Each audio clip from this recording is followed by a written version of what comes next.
is time to move on to our next replay, and this is going to be Scheist in the U-69 Giggity. He had this game, he sent it to me, he said it was ridiculous, and I said, do you want me to do that? And he said, sure. And so, you know, it's a fun boat. It's a tier 6, so it's the beginning of the German submarine line. And the German submarine line is very special because it's got submarine surveillance. Now, because it's got submarine surveillance, it can magically detect submarines at a certain range, in this case 9 kilometers, that are at periscope and lower depth. So basically, if they are underwater, it detects them, and they have to make a decision. Do I go to the surface to avoid that detection, or do I stay down? Okay, if I stay down, I can be seen, I can be ASW'd from other ships and stuff like that. So basically, it forces the enemy sub into a weird position. Ironically enough, submarine surveillance oftentimes also encourages the enemy to use that against you as well. So you have to be cognizant of that and when it's the right time to utilize it, okay? But let's go ahead and take a look at the build. So this is a tech tree, so of course you've worked your way up the upgrades for the tech tree, and you've gone main armaments mod 1 to keep your torpedoes and everything alive. That makes perfect sense. What's your DCP uptime? Yeah, 5 seconds, so you don't want the ACP module. Sonar ping velocity is an interesting choice. Now, I think you only have access to the sonar to the homing torpedoes, correct? Yeah. Yeah. It's only a tier 8 that you unguided torpedoes. Okay. So yeah.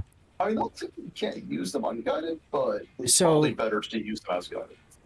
So sonar ping is fine. That just makes it easier for you to ping a target and get the torpedo to lock on to something. Alternately, you could do, you know, maybe engine room protection. What a lot of people like to do is run reserve battery unit modification because this works well with your reserve battery unit consumable. I just didn't want to pay for it. I hear you, brother, and that's perfectly fine. It's a tech tree ship. It's only worth however long you're going to play it and then move up the, you know, if it's a permanent premium sub that you enjoy, then, you know, then you invest the coal. Otherwise, it's not worth it. I agree with you. In the third slot, makes perfect sense that you'd go submarine surveillance. And in the final spot, you've gone propulsion. I would go submarine steering gears here. This is almost always the best choice. Let me look at that. Yeah, it's supposed. Yeah, you're supposed to by the guide. I just Yep. So submarine steering gears. Why this is so important is that it allows you to dive quicker. So if you get spotted, you dive faster underwater. You get out of detection that much faster. That's why it's so important. And then of course the rudder shift also helps because your torpedo has very limited arcs. So being able to line your shot up is far more valuable than the ability to just stop and go quicker. Because generally in these subs, you're constantly moving. You're rarely like stopping. Hey, Duckman, you made it. Welcome. Happy Sunday. All right, now you said don't trash you for your commander skills. So this is the part where we trash you for your commander skills. Bring it. I don't care. Bring it. Okay, so you've gone for. God, what did you pick? I know, terrible skills. This is terrible. This is terrible. This anyway. Yeah. So you've gone I'm not even liquidator. You got helmsman. Okay. Improved battery capacity. Sure. Consumable specialist. Improved battery efficiency. And then you've gone for watchful. Okay. Now, let me highlight the core skills. I just did a video on core builds that'll come out, God, in 2 months, thanks to YouTube being so backed up. But helmsman, because you've got hydrophone, you absolutely want helmsman. Helmsman helps with your rudder shift and dive plane time, and actually stacks really well with submarine steering gears, by the way. Anyway, when you use your hydrophone, if you get detected, because you've got an unlimited number of charges, if you need to turn or dive quicker, then you send out your ping because that activates helmsman, that helps you dive faster. So, you know, it kind of synergizes well there. For your second point skill, I always recommend people use last stand, because if you lose your rudder, obviously, or you lose your engine, you can still maneuver, you can still do things, which is very important in a sub. So I would be going for that next. This skill here, improved battery capacity, is okay. It really depends on the sub, because you gain dive capacity at the cost of recharge of your dive capacity. So if you're the kind of person who likes to go underwater and never duck their head back up again, then this is a good skill for you. But if you're accustomed to sailing on the surface, this kind of hurts you a bit. For 3 points, the first skill in my core build is always watchful. You need to know if you're going to be radared if you surface, or if you're going to be on hydro if you move up a level from the lowest. And also if you're on the surface and if you're about to go down underwater, if something is detecting you, could detect you with submarine surveillance consumable, the watchful is just so helpful. So this is a very important skill. And then the 4th point skill, you almost always want to go adrenaline rush first, because obviously that just helps you get more torpedoes out and stuff like that as you go. So I'd start with something like that. Other ones that are very important, consumable specialist is a really good skill for you to have, because it helps get your sub surveillance and other consumables. But really it's your submarine surveillance that you care about most, right? You want this consumable specialist. You absolutely want consumable specialist to get your submarine surveillance up. So I like that you got that. Liquidator is fine. You don't have the highest of flood chance with your sub for torpedoes. I just feel like I'd reserve that for maybe like the very end of your build if you don't have another point to go into or something, because this isn't necessarily going to be life or death for you. You know, other things will be. So I would probably drop that, and I would have started my build off with something like this, then adrenaline rush, and then consumable specialist. Other skills that are very handy for you. Now you went improved efficiency. That's fine, but I want you to think about it. You helped your dive capacity recharge rate, and then you nerfed your dive capacity recharge rate with this one. So these two kind of cancel each other out. The difference is you gain 10% dive capacity for no penalty is essentially what you're doing, but you're investing 6 skill points for that. That's rough. And keep in mind, you've got this magic consumable that just gives you battery, gives you underwater time anyway. So that's not so much so important. Joey, that's a good point. Yes, people can ping DCP and then they get a flood on them. So a liquidator, it is helpful. Yes, it is helpful. I just don't know that I'd want to take it right away, because the sooner you take liquidator, the later you take other ones that are bigger. That's all I'm getting at, is you typically want to go with your higher point, your 4 and 3 point skills first. So I don't think I would go improve battery efficiency for you. Torpedo aiming master is okay, because you're always going to be running acoustic torpedoes at tier 7, but I think a better choice for you is going to be enlarged propeller shaft, because I'm 1 point away from getting it. I'm saving points. See, and if you didn't take, it's fine. If you didn't take liquidator, you'd have that now. See, and that's the difference, right? But this comes in very handy, right? If you have less than 50% of your dive capacity, you're 18% faster on the surface and at periscope depth. This helps you to evade. It also helps you to relocate and get in a position. Not everybody needs a large propeller shaft. Absolutely. The difference, Cobra, is you just have to build up to it. Anyway, so now we're at 17 points. That gives you 4 points remaining. 4 points remaining. Superintendent probably doesn't matter too much for you, because both the important ones are infinite charges, so you don't need to worry about that. Where could you go? Sonarman expert. What is this?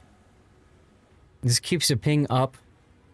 We know you're probably going to want liquidator, so that kind of removes using Sonarman expert. I mean, you could do it, but I don't know. Yeah, I've only got 17 points at the moment. Yeah.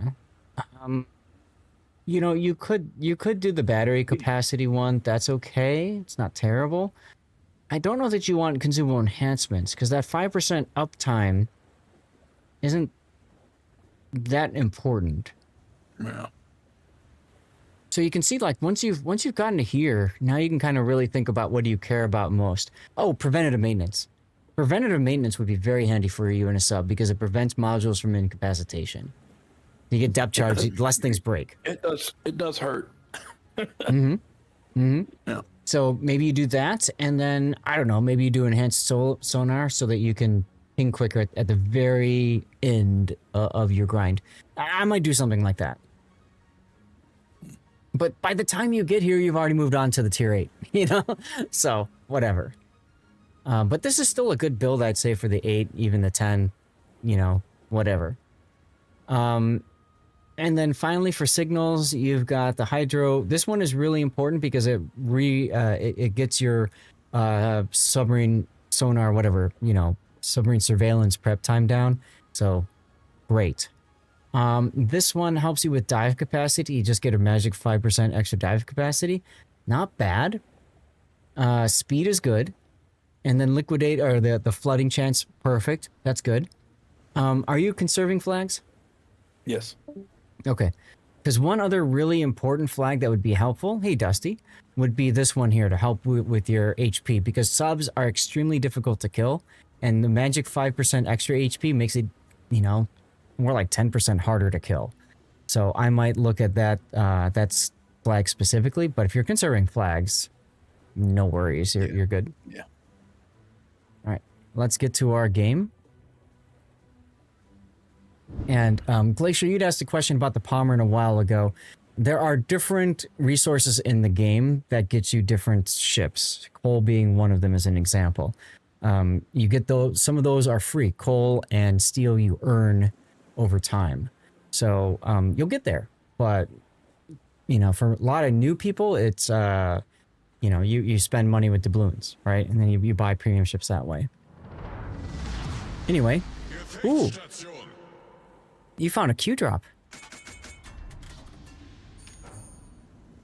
I would not get an expensive ship with doubloons. For coal, you could.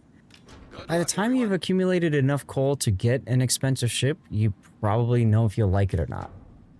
Now, I didn't tell you before, but public test is a great way to practice or to try out different ships. Because public test, what they do is they clone your account, all the resources you have on it, and then you can go in the armory and buy a ship and try it out. And then it's another game client, Glacial. If you go to worldofwarships.com and search for public test, there'll be an article about that. So, Scheist, you are middle tier. You're the only sub in the game. There's no carrier, which is actually good for you, right? Mm-hmm. You're most welcome. A lot of submarines, though, or no, destroyers, and yes, cruisers, which kind of hurts, right? Agano has, I think Agano has the submarine surveillance built into it, right? Yes. Yeah. Yeah, because they added it to that line. And you got these destroyers that are painful to deal with. The Geta, especially with the Hydro, is going to be pain. Okay. All the cruisers can take Hydro. Mm-hmm. Although, this one says the Helena is running defensive anti-air, but he should be able to choose to Hydro. Same thing with the Colonel Baloney. Okay, then the Gato, like, that's your only food, which kind of feels bad. Omaha's food as well. Now, here's the thing with submarines, right? When I play submarines, and I do not play them very often, but when I do, I like to treat them as being destroyers that can move in 3 dimensions, right? I can move forward and backwards, I can move left and right, I can move up and down. Mm-hmm. So, what I'm doing as a submarine is obviously just trying to play like a DD, stay on the type as long as possible, provide spotting, right? What you're doing here is nice, right? You're staying on the surface. It's fine if you ping, because here's the thing. He's not going to see you. What's he going to do? He's not going to see you, right? He's turning now because he sees the torpedoes. But look what that puts him in, right? You put him in a position where he's now forced to turn into, oh, those are going to hit him, aren't they? Oh, God. Oh, my God. Have torpedoes, fire! Easy Beelans. Easy Beelans, confident. One thing I wanted to mention, though, that I might have done differently, I like to spread out my salvo. I don't like to dump them all on one, because it's easier for, you know, you to miss all your torpedoes that way. Also, it's harder for that enemy ship, your opponent, to effectively dodge if there's torpedoes coming in from multiple different angles. So I like to fire them off in a bit of a spread, like 2 degrees in between each one or something. And then when you ping, then all of those torpedoes start to home in on that ping marker. And it just makes it so much harder.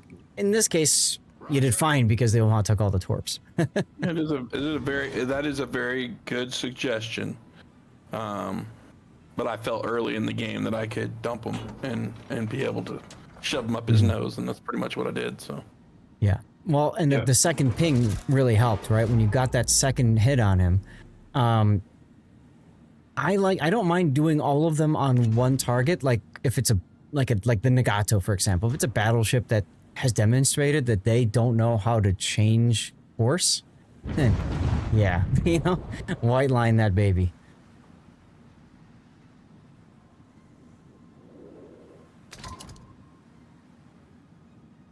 Yeah, so you're spending a lot of time on the surface, which is fine. One of the things to think about is detection of enemy ships to you. So you outspot all enemy ships, but the Jianwei, it's only a 0.3 kilometer gap. So you don't even necessarily have time to react to being spotted, to spotting that ship. You don't have enough time to dive. And that's where the dive planes come in handy too, by the way. Ooh, Capellix. You're not even noticing him. no, I knew it was there. Oh, well, you see the mini map, right? Oh yeah, I see him there. Secondary fight. Okay. Submarine secondary fight. Yeah, I mean, I get that you're trying to hit the Nagato with torps and stuff, but dude, I focus this Capellix. Get him out. There you go. Now he dives. A lot sooner. Now he dives, right? Now here's what I do, right? You see, what I see right now is that I have a New Orleans behind me. Oh, you're way too close for those torpedoes to arm, by the way. So, like, Yes, you're right. yeah, now I had a lot of stuff going on at the moment, so yeah, Yeah. now you run your surveillance, right? Because now he's periscope depth. So now, right, he's going to be forced to surface, right? Catch the, oh, your New Orleans is not paying attention at all. Oh. And this is the problem with going so strong for that Nagato. The TED-22 is outside of really range to assist. You might want to. right. Yeah, I was gonna say, before you surface, get in the habit of using your hydrophone. Your hydrophone tells you what's on the surface, so you get to periscope depth, and then you toss your hydrophone on. And then you get an idea of like, where's the Gata, for example. That's like the number one, I want to know where the Gata is. Yeah. But you would have also seen the Koch lot, and you would have known you'd be spotted because he's that close to you. But yeah, you way overextended in front of your team. Mm-hmm. Yep. No arguments. It was just a fun game, and I was like, oh, look at that. Yeah, nothing wrong with that.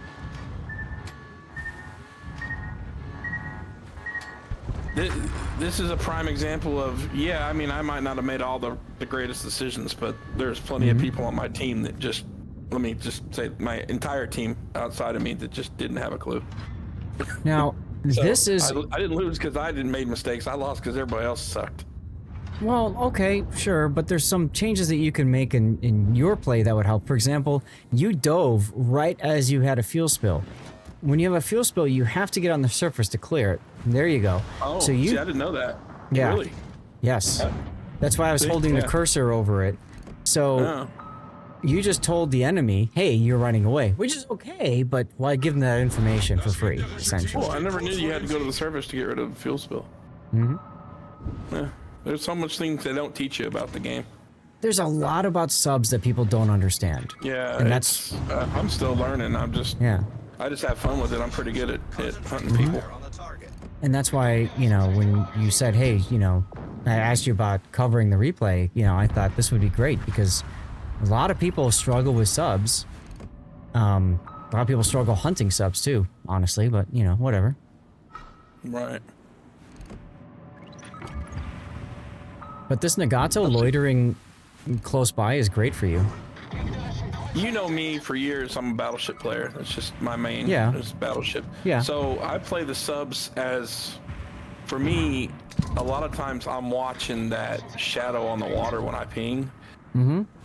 And I'm doing it constantly while I maneuver, just all that cloud right there, because I want to see that so I know how to fight against it whenever I'm trying to defend myself. So that's the only reason I really play the subs. And it's a good way to learn also, like from the sub player's perspective, how they engage so that you can counter that. Gata is very close to you. I might consider sticking around at periscope depth. Absolutely now you should be going to periscope. Little late on that, but you didn't get punished for it. But you're getting a bit on the aggressive side here, and you can see the results of that. You just took another ASW hit. Yeah. I might try kicking out your rear torpedo because you might be able to arc it around the island. All stations, reporting the position of a strategic target. Nice. Look at all that damage. Nice hit. That's how it's done. Double ping, baby. Now, you're unfortunately in a lot of trouble here. Oh yeah. My team's just melting around me too. I'm melting. I'm melting. I remember that. Like I said, it's tough matchmaking for you. All these cruisers and destroyers. You can't do as much as you want to. But one of the best pieces of advice I would give you and anybody else who's learning how to play subs is try to be like bait, okay? What you're trying to do is you're trying to hook them into chasing you, which they kind of did. Unfortunately, your team didn't do anything about it. But you try to get, especially destroyers, in the lower tiers, they get very overzealous about trying to kill you. And you can use that to your advantage. You make them charge you, and you've got a Gajamada or a cruiser right next to you or something like that, and they get themselves wrecked just to try to, kill you. And then you win because of that.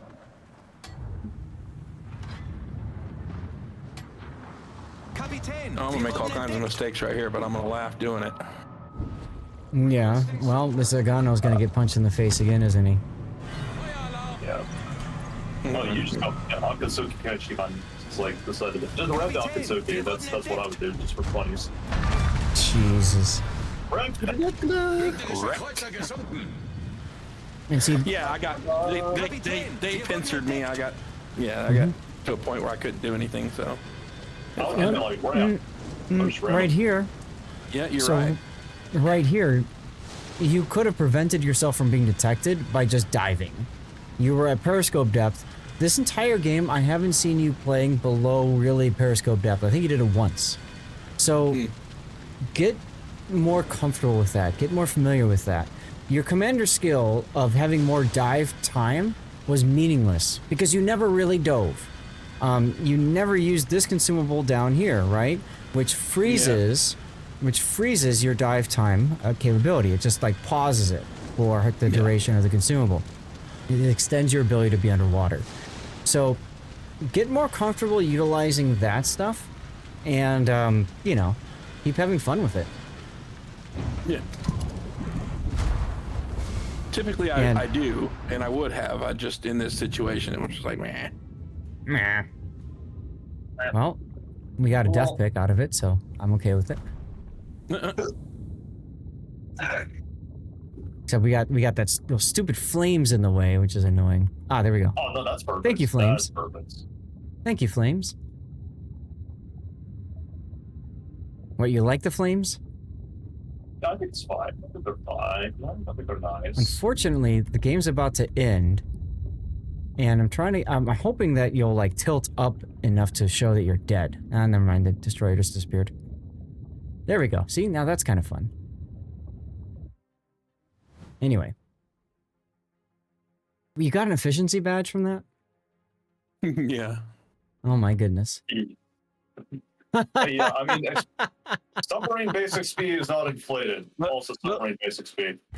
Well, I'm Look still at that. getting like 5 kills, but yikes. I don't know. Oh, The my fact that you goodness. nuked the Agano the Agano getting nuked is funny. Right. You nuked the Omaha too, but yeah. This is why I always say, you know, like if you can take hydro, you take it in a cruiser because that hydro is so important. You see the sub, pop your hydro on, you dodge the torpedoes easier, and then you also see the sub at a certain range. So Yep. it's a win-win. I think he was too busy with playing with his ASW planes. Yeah. My enjoyment with, and like I said, the reason I sent it to you in a message, just kind of toying around, was what I managed to pull off in this battle. Yeah, it wasn't big heroic 15 kills and all this crap, but you know, the fact that I was able to snake that Agano at the end really kind of cracked me up. And then looking at the scoreboard, I was just like, man, what are these people doing? I'm not even a sub player, and I just spanked my entire team. Right. Ugh. Right. And, welcome you know. to mid-tiers. Well, yeah, Right. welcome to mid-tiers, welcome to steamrolls. I mean, the enemy team, their A division was an Akatsuki, a Sims, and a Colonel Baloney. I mean, you know, they carried over there, and you're going to see that on the replay render. But yeah, you know, the main feedbacks to give to you, man, is don't target fixate on battleships. If you've got something like a sub nearby, you absolutely got to focus on that sub. And if you get more comfortable with diving and that sort of thing, you know, getting good with underwater warfare with enemy subs can be extremely rewarding. Yeah, I would agree with that. It was, just something different. I haven't seen you showcase too many sub replays, so I was like, yeah, go with it. No, I haven't, so I do appreciate that. See if I can get you a couple more. Sure. I don't have room to talk. I don't play submarines often enough to say, like, okay, this is how you do it. So, Yep. I got nothing. I will never give Zath a CV replay. Lol. Man, ain't that So I think. Oh yeah, your Minsk was AFK. That would explain why. Because if the Minsk wasn't AFK, he just woke up. Yeah. He's like, He wait, disconnected. The Minsk was a disconnect because he was orange or whatever the whole time. Get you 56 seconds of sub replay of your short life. There you go, Cobra. Ain't nothing wrong with that. Yeah, War Dog 6 or whatever was really upset about it too. Yeah, I saw a lot of chatter, but it is what it is. And I think the title for you is going to be Nuke'em, because that's pretty much what you did. Was you nuked them. You can nuke them over here. Awesome. All right. Well, Shice, Yay. thank you for your support over all the years. Like I told you, you've got like 50 sub replays. So if you ever have another one, man, just send it my way. All right. I'm gonna go eat. Awesome. I'll be back in a little bit.